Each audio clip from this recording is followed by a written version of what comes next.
to Bangsamoro. And that way, if we work together, as we all know, whenever everybody works together, there is a synergy. It's not 1 + 1 = 2. It's 1 + 1, sometimes 3, sometimes 4. And so Anak ng tawa, malakas lang naman yung tawa nito.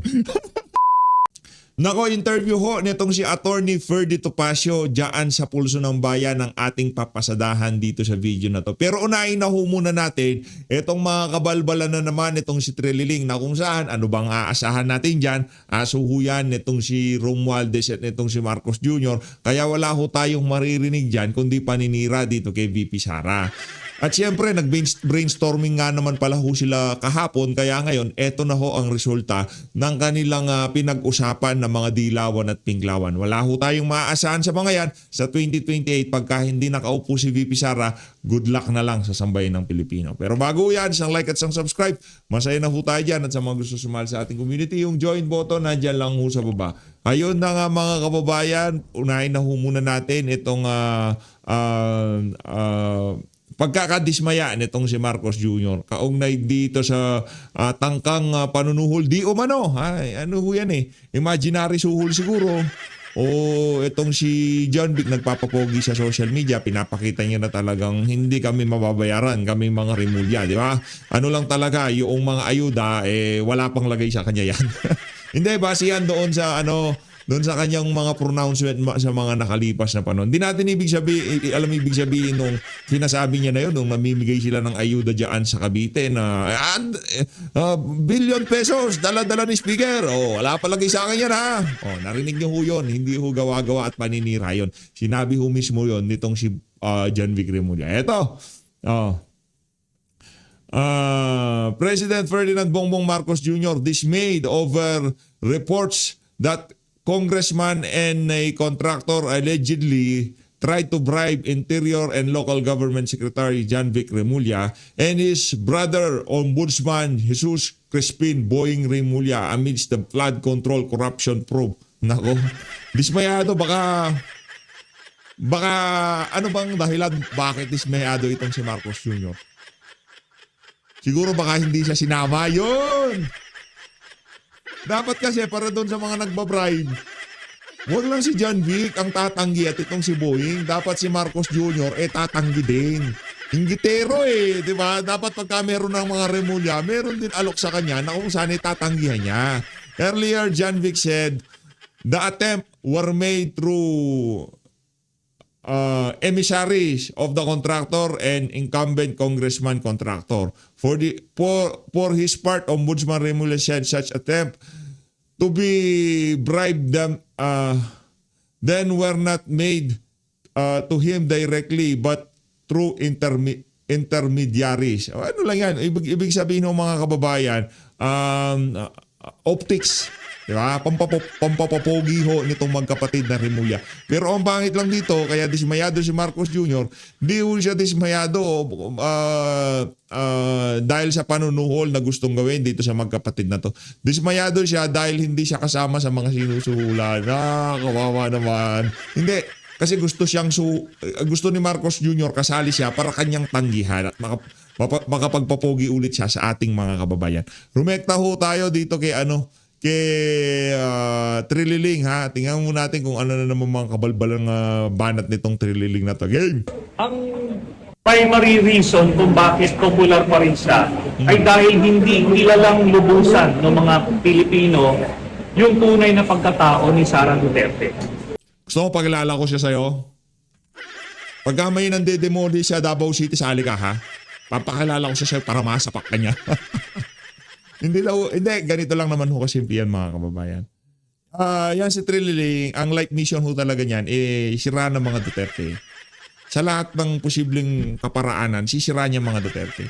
Ngayon, kung sinasabi niya, hindi pa kilala si Sara Duterte kasi wala na si Rodrigo Duterte. Ika nga ang focus na ngayon nitong mama na to si Vice President Sara Duterte.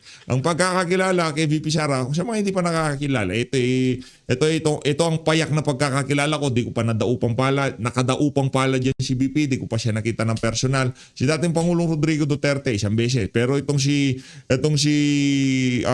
VP Sara ni minsan hindi pa ho natin nakita, nakadaupang palad o naka-hi hello man lamang. Pero ito ang pagsasalarawan ng mga ordinaryo, ordinaryo, hindi mga politiko at malapit sa kanya.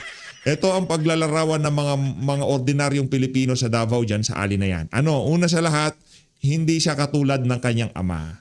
Si Tatay Digong, kahit pa paano medyo may nagbibigay ng kaunting leeway.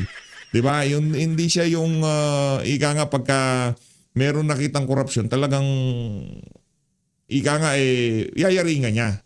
Pero yung pagyari ni VP Sara, dalawang magkaibang banat yang si VP Sara at saka itong si dating Pangulo Rodrigo Duterte. Ang sabi nila si VP Sara talagang mas marahas siya pagdating sa korupsyon kumpara dito kay dating Pangulong Rodrigo Duterte. Kasi meron daw isang beses na nung naging mayor itong si VP Sara, lahat ng tahuan itong si dating Pangulong Rodrigo Duterte, sinubaka niya. Tinanggal niya dyan sa City Hall ng Davao. Ganun ho siya katindi. Dapat talaga lahat ng makakasalamuhan niya talagang pinagkakatiwalaan niya. Talagang hindi gagawa ng kabalbalan. Hindi kagaya ng siguro pagsasalarawan ng ibang mga insecure dyan, mga bitter, na kung saan mayor na nga lang hindi pa manalo, di ba?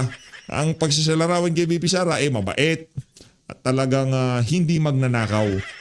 Hindi magnanakaw at yung serbisyong Duterte sa kanya muling mararanasan ng sambayan ng Pilipino kung sakaling manalo siya sa 2020. Hindi kung sakali. Pagka naging presidente siya sa 2028. Yan ang pagsasalarawan ng mga taga Davao. Taga saan ba yan si Trililing? Taga ano yan? Taga Quezon City, di ba? O hindi niya kilala si VP Sara.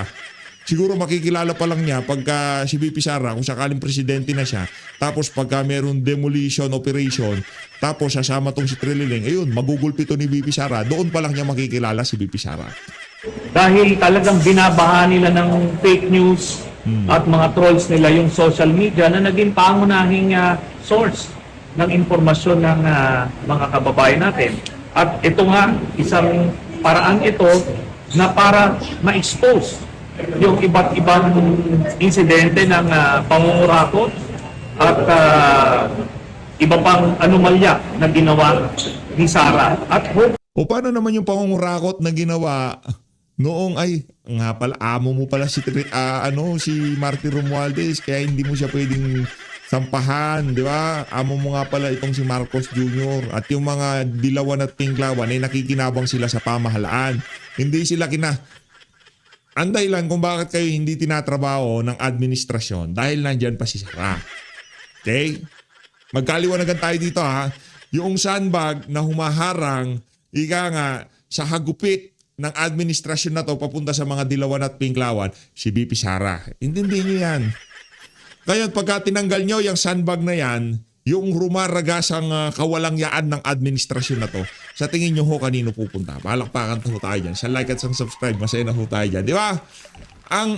Ang pader na pumipigil sa pagiging masamang ugali ng administrasyon na to, sa mga dilawan at pinklawan. Sa Sara Duterte lang naman. Ngayon, pagka tinanggal nyo pa si Sara, wala nang pipigil dyan. Hindi nyo kaya si Marcos Jr. Hindi nyo kaya si Martin Romualdez. At hindi pipiliin ni Martin Romualdez na isang dilawan at pinklawan kung siya rin lamang ang masusunod. Ang susunod na magiging presidente, hindi mangyayari yan. Hanggat maaari dapat nasa linya ng mga siraulong magnanakaw.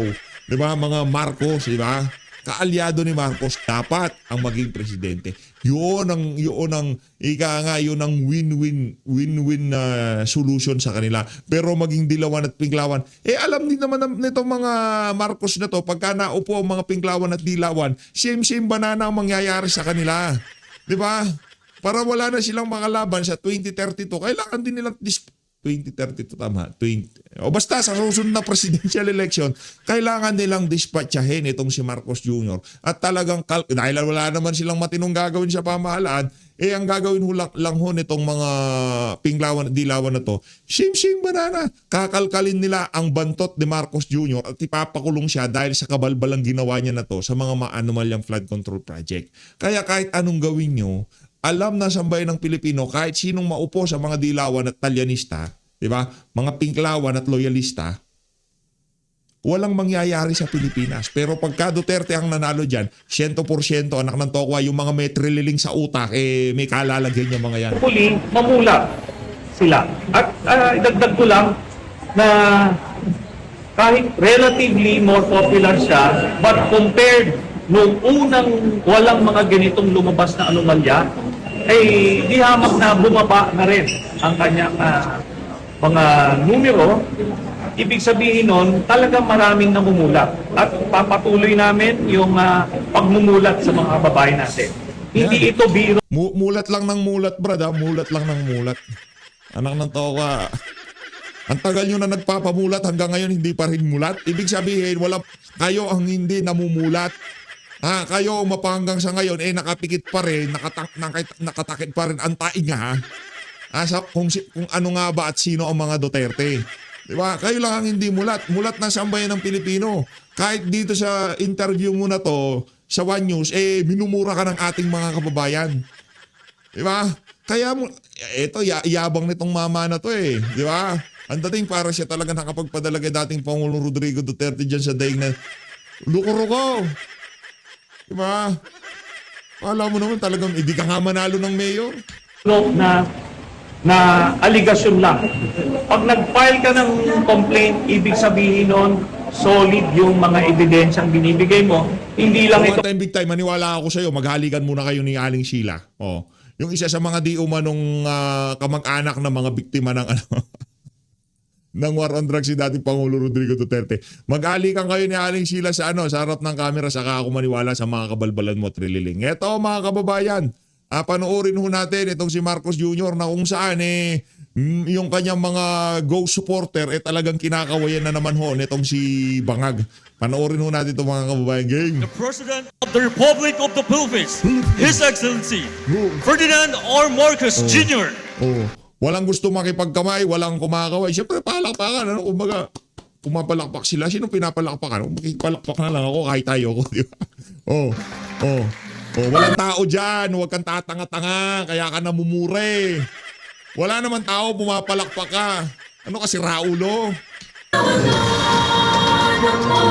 Kanyang hing. Pagbabago ng pagbabago, nagbago lang yung panga niya. Kung dati ganito, ganyan.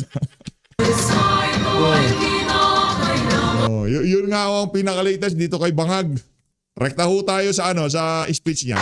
Thank you. Kita nyo, walang tao doon sa bahagi ng inahay niya. Walakas talaga ng amat itong mama na to. The special assistant to the president, Anton Lagdameo, please Yeah.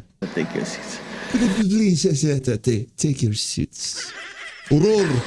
The other cabinet officials that are present with us today, of course, Bangsamoro Autonomous Region. Anong feeling nung pagkatapos ng 3 taon makukulong ka na? Enjoy. Diba? Ano yung feeling? Ano yung feeling na pagkatapos ng administrasyon na to, bababa ka na sa Malacanang at si BP Sara ang sasalubong sa'yo sa bakod ng Malacanang? Anong feeling?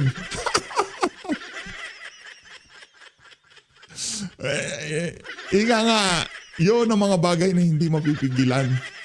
Good luck na lang sa'yo, Bangag. Sigurado meron kang kalalagyan.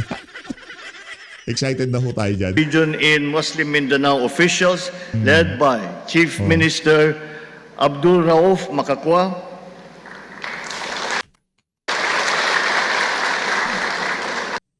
Magbabasa lang naman to on forward the na natin. plans that are ahead. Ako sa kanya, the programs that you presented here this afternoon are very much aligned with the national programs.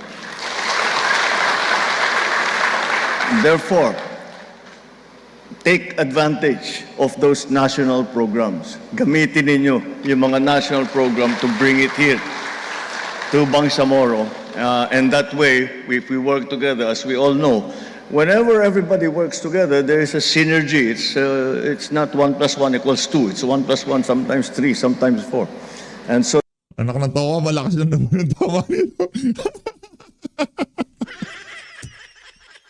1 + 1 daw hindi equals 2, sometimes equals 3, equals 4. Ano kasi Raulo? Dahil ka pa nung grade 1, alam niya sagot sa 1 + 1.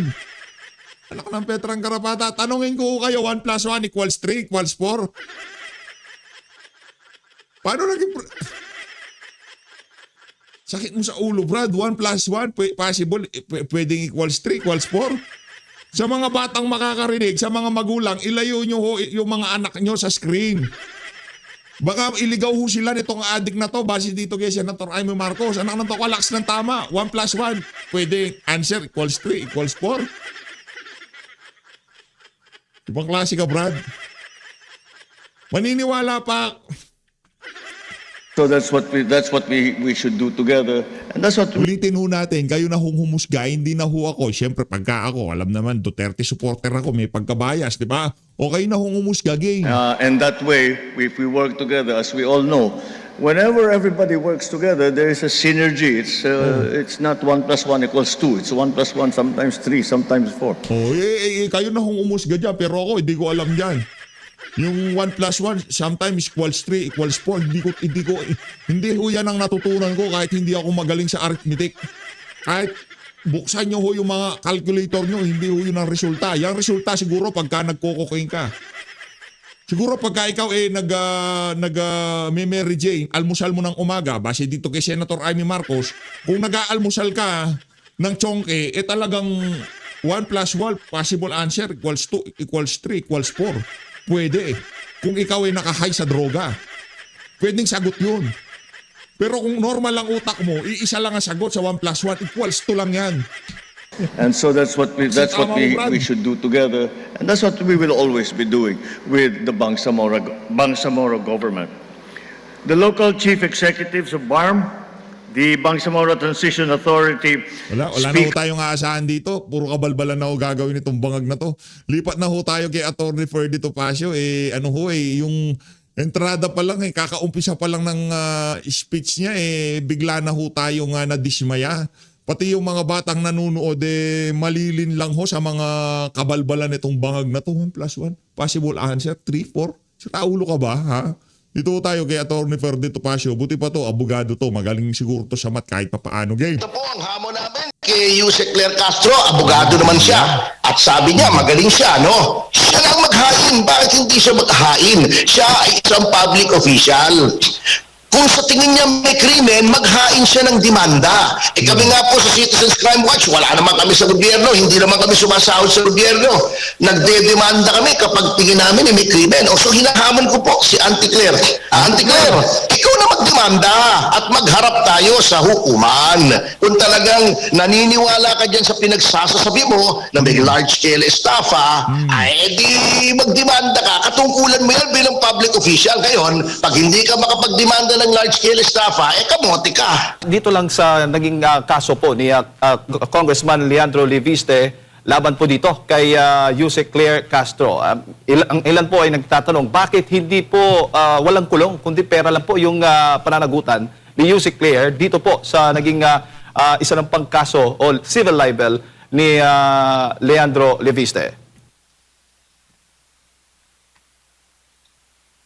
Salamat po sa tanong ninyo. Ano po?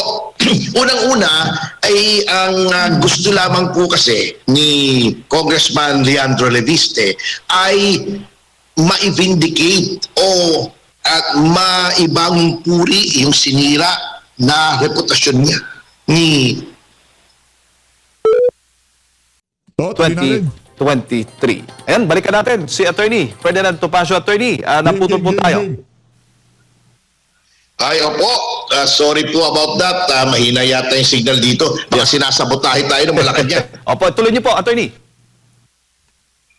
Opo, katulad po ng pagpapaliwanag ko po kanina, ang gusto lamang naman po ni Congressman Leandro Leviste ay maibangong puri o maiangat ulit yung pag-aalipusta po at pagyurak sa kanyang magandang pangalan ni Yusek Claire Castro. Noong sinabi nito at sinagundahan niya yung sinabi ni Ombudsman Jesus Crispin Rebulla na yung prangkisa ay parang ninegosyo niya, meaning si Congressman Leviste, at nagkaroon pa po ng mga pahayag na para bagang sinasabi pa na gumamit ng impluwensya ang pamilya ni Congressman Leviste upang makuha po yung prangkisa nung panahon ni Pangulong Duterte. Opo. Mas madali ho bang maabsuelto o madepensahan ng respondent kung may kulong po kasama doon sa kasong isinampa po ni Congressman Leviste? Actually po, ang elemento po na kailangang patunayan ay pareho rin po sa criminal libel or cyber libel. Unang-una, yun yung nga pong paninirang puri. Pangalawa, yung ito ay isiniwalat sa maraming tao sa pamamagitan ng pagpapahayag either sa traditional media or sa internet. Number 3, nakikilala yung inaalipusta. At number 4, may mali siya. Ngunit, ito pong civil libel, ang kinakailangan lamang po rito ay tinatawag na preponderance of evidence. Kung baga sa percentage, kung ikaw dito sa civil case ay naka 51% na, samantalang 49% naman yung kabila, ay panalo ka. Sa criminal case po, ang quantum of evidence ay yung proof beyond reasonable doubt. Ibig sabihin, mas mabigat po ang iaatang sa iyong responsibilidad ng hukuman na mapatunayan mo bago po ma-convict sa criminal case. Opo. Marami din po nagtatanong, attorney, kung bakit si Yusek Claire Castro lamang at hindi po kasama ang ombudsman o itong DOE secretary na multa po sa kanya. Hinggil nga po dito sa kanyang kumpanya. Unang-una po, yung tungkol po kay Ombudsman Remulla ay hihintayin pa po natin yung sinasabi niyang iimbestigahan si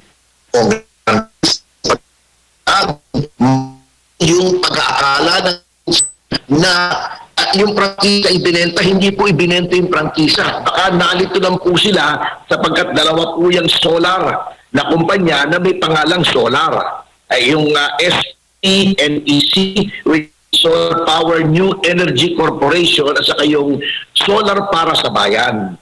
Yun naman po sa Department of Energy, yun po ay by administrative remedies naman po kami. Sapagkat baka po akala ng iba, since napatawan po ng 24 billion na multa, yun na yun at kailangan bayaran. Yan po ay mayroon pang administrative proceedings. Pwede pa po kami diyang mag-question kung bakit 24 billion. Pwede po kaming humingi ng third party technical audit para malaman kung saan kinuha yung 24 billion at pwede pa rin po kami mag-motion for reconsideration at may mga depensa. At kung kinakailangan po, iyan naman po ay pwede pa rin dumating sa hukuman sapagkat pwede pa rin i-review ng hukuman ang kahit anong gawain ng Department of Energy or any department under the expanded judicial powers of review of the Supreme Court sa ilalim ng ating bagong saligang batas. Opo. Doon sa ombudsman, attorney, sinasabi may connection o mano itong si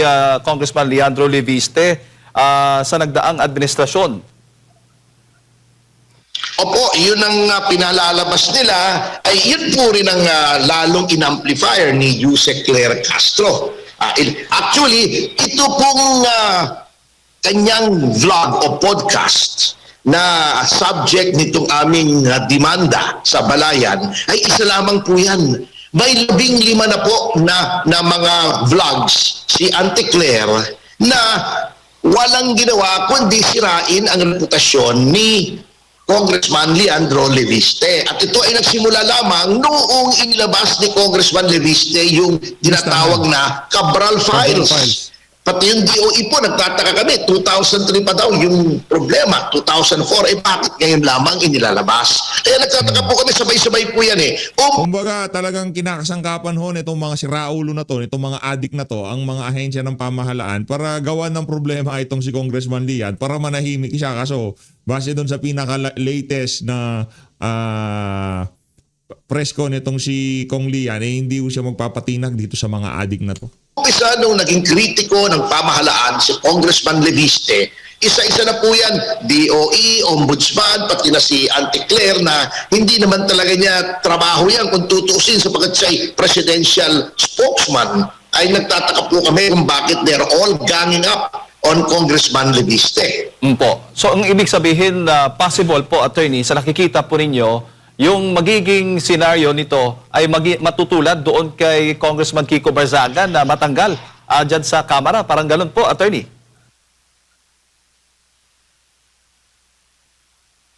Hindi ko po alam kung anong adhikain nitong mga atake nito. Pero para sa amin po, very obvious that these are targeted attacks against Congressman Leviste. Sunod-sunod po yan. May coordination yan, tatlong ahensya na yan. At hindi po maaaring palampasin ni Congressman Leviste. Opo. Attorney, ang sinasabi, ang solar energy franchise ay pinagkaloob noong 2019 sa ilalim ng Duterte administration. Sa legal ba na perspective, attorney, sapat bang basihan yung timing ng pagkakaloob ng prangkisa para maghinala ng irregularidad?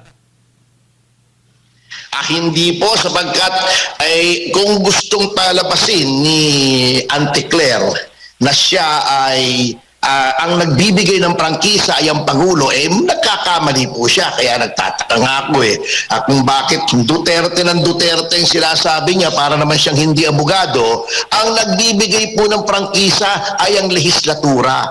Legislative franchise po yan.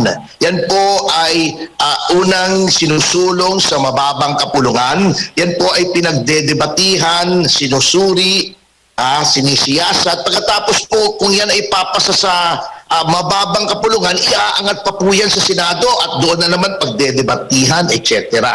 At sa aming records po ay pumasa naman to sa Senado. And then, saka po lalagdaan ng Pangulo kung wala namang masama. At ito pong proyektong ito, kahit nagpalit na po yung administrasyon, ang nagpasinaya po rito ay si Pangulong Bongbong Marcos. At ang puri niya rito sa proyektong ito.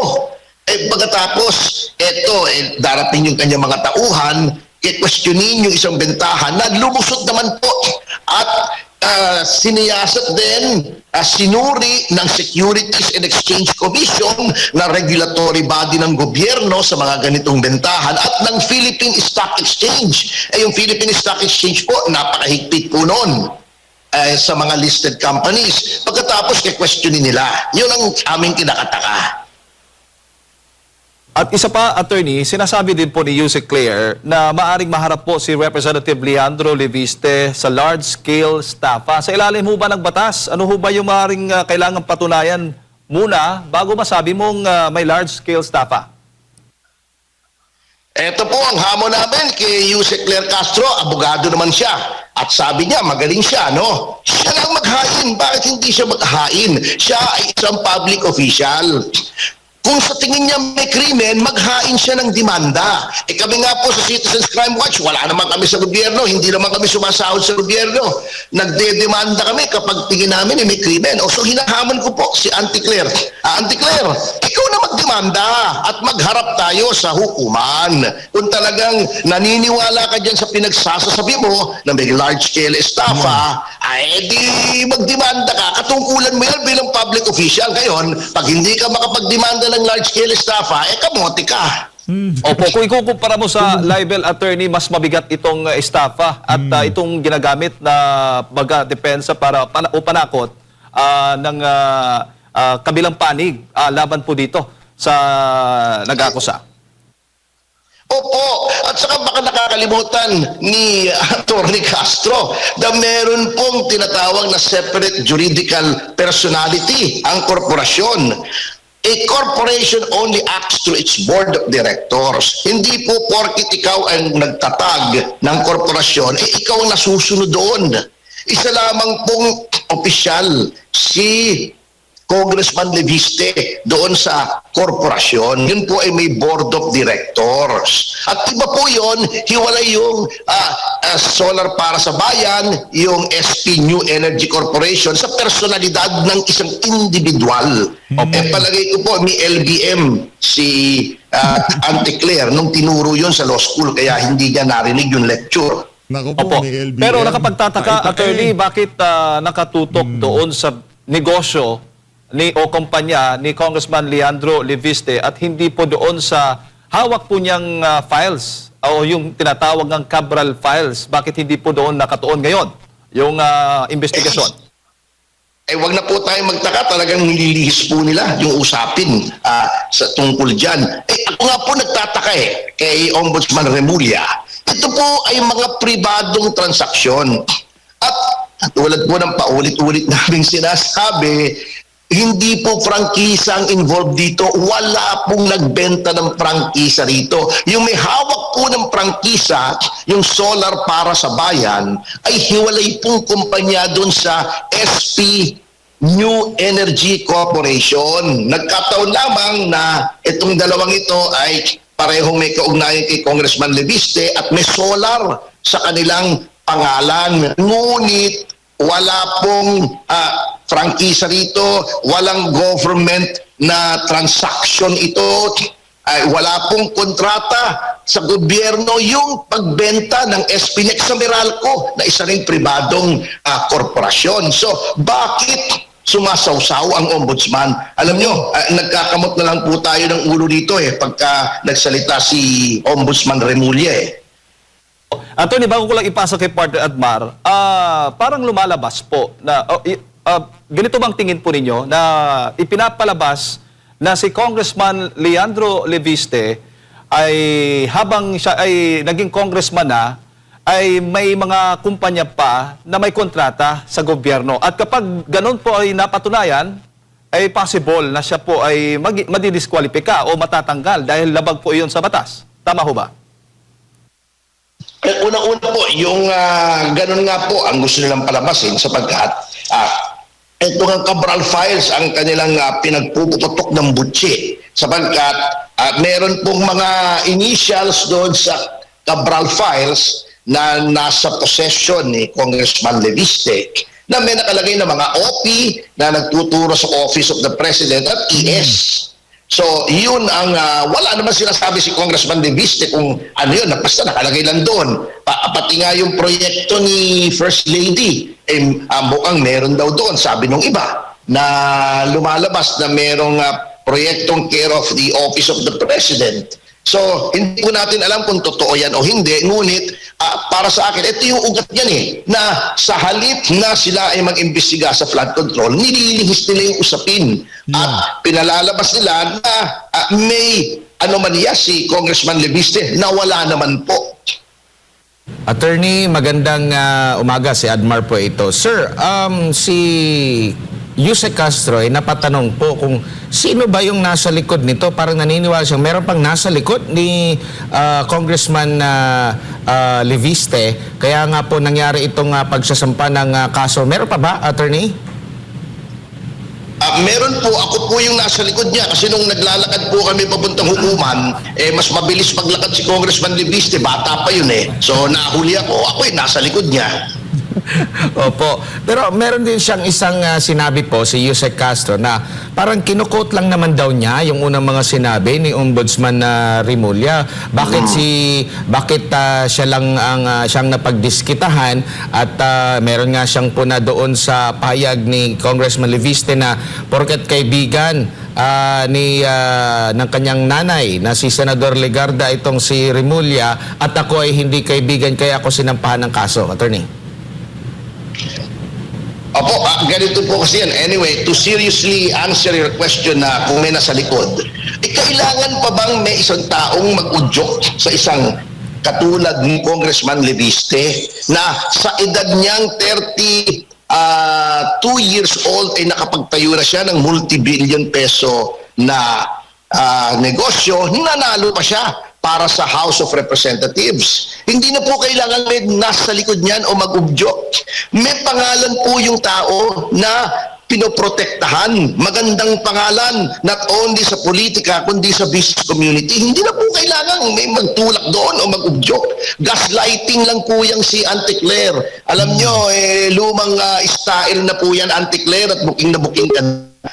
Kung ano man yan, sagutin mo na lang sa korte, hindi yung vlog ka ng vlog at kung ano-anong sinasabi mo. Sub judice pa nga yan, Auntie Claire, baka makontempt ka pa nga dyan kung minamalas-mas ka Ngayon, yung sinasabi naman po kung bakit hindi na-demanda, at na-explain ko po yan kanina earlier, at ang kinakataka ko kay Auntie Claire, bakit niya i-quote si Ombudsman? Akala ko ba si Presidente, siya yung spokesman ng Presidente? Eh bakit naging spokesman na rin siya ng Ombudsman? Which leads me to my next point. Yan po ang problema eh. Hindi po independent yung Ombudsman. Nakikita naman natin yung kaugnayan between the Office of the President and the Ombudsman. Bakit? Sapagkat utang na malaking utang ng Ombudsman na siya'y naging Ombudsman, yung kasalukuyang Ombudsman ngayon, sapagkat nakita naman natin kung paano pinilipit ang batas, binaliwala ang batas, nagbendalo at talagang ipinilit, binraso na maging ombudsman si Remulla. Opo, attorney, hindi po ba ibabalik ni Congressman Leviste ang tanong kung sino nga ba ang nasa likod kay Yusek Castro, considering mahigit 100 na pong mga videos yung nabanggit niyo po na nagtatalakay sa issue against dito kay Congressman Leviste? Ay talagang yun nga po, hindi na po kailangan itanong kasi obvious naman po kung sinong nasa likod nito. Ito ay isang targeted attack against Congressman Leviste dahil yung kanyang mga expose ay nakakaapekto na. At yung Cabral files, para sa analysis ng iba, ay nagtuturo directly sa Malacanang tungkol dito sa flood control project. So, they cannot question the message. They are shooting the messenger. Sinisiraan nila yung messenger. Lumang style naman po yan at alam natin yan. At alam nyo, with the very low trust rating of the President, alam natin na hindi na po kinakagat yan ng taong bayan. Wala na pong naniniwala sa kanila.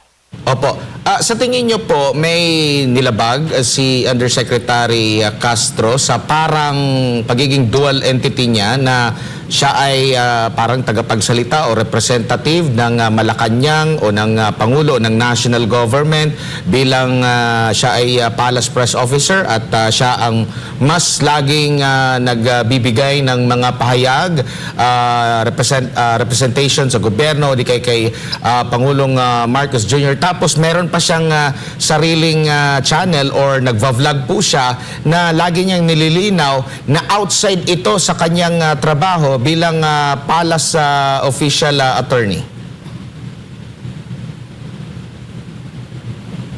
Ay, hello po, Sir Admar. Opo.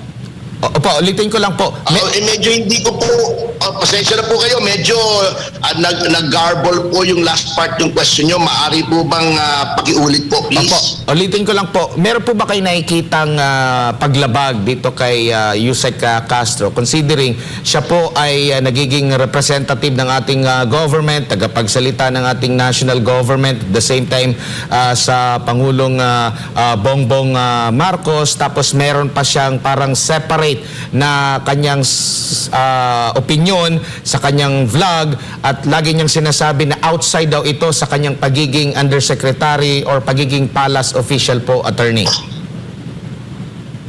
Ay, opo, mayroon pong paglabag, may maaring paglabag sa RA 3019, yung Anti-Graft and Corrupt Practices Act, sapagkat yung kanyang personalidad as an undersecretary ng Presidential Communications Office, ibig sabihin, may control siya sa communications apparatus ng ating gobyerno, ay ginagamit niya upang manira ng puri ng mga tao na hindi naman yun ang sinasabi officially ng Pangulo. So, kung ginagamit niya po yan, ay pwedeng idemanda po yan ng graft under yung catch-all po na causing undue injury to any person. Paari din po siyang idemanda administratively. Kasi meron pong mga pamantayan ang conduct ng isang public official na maaring nalabag po niya. Pinag-aaralan po namin lahat yan. Yung anti-graft po, actually, kahit sino, pwedeng magdemanda po yan sa ombudsman. Kahit po ako, pwede ako magdemanda dyan hindi kailangan si Congressman Leviste po yan. Anyone who has knowledge noong ginawang act that may constitute graft. Opo, kasi Ayun na nga mga kababayan, kung gusto nyo panoorin ang kabuuan ng video na yan, punta lang ho kayo dyan sa DZAR 1026 News na kung saan dyan ho natin pinapanood ang makatotohanan at talagang walang kabayas-bayas na mga balita. Kumbaga kung ano lang ang nangyayari sa pamahalaan, yun ho ang ating makikita dyan. Walang sugarcoating, di kagaya ng iba mga mainstream media dyan. As always, maraming salamat po sa pag-support sa PH Update. Mag-ingat po kayo lahat. Mahal natin Pilipinas.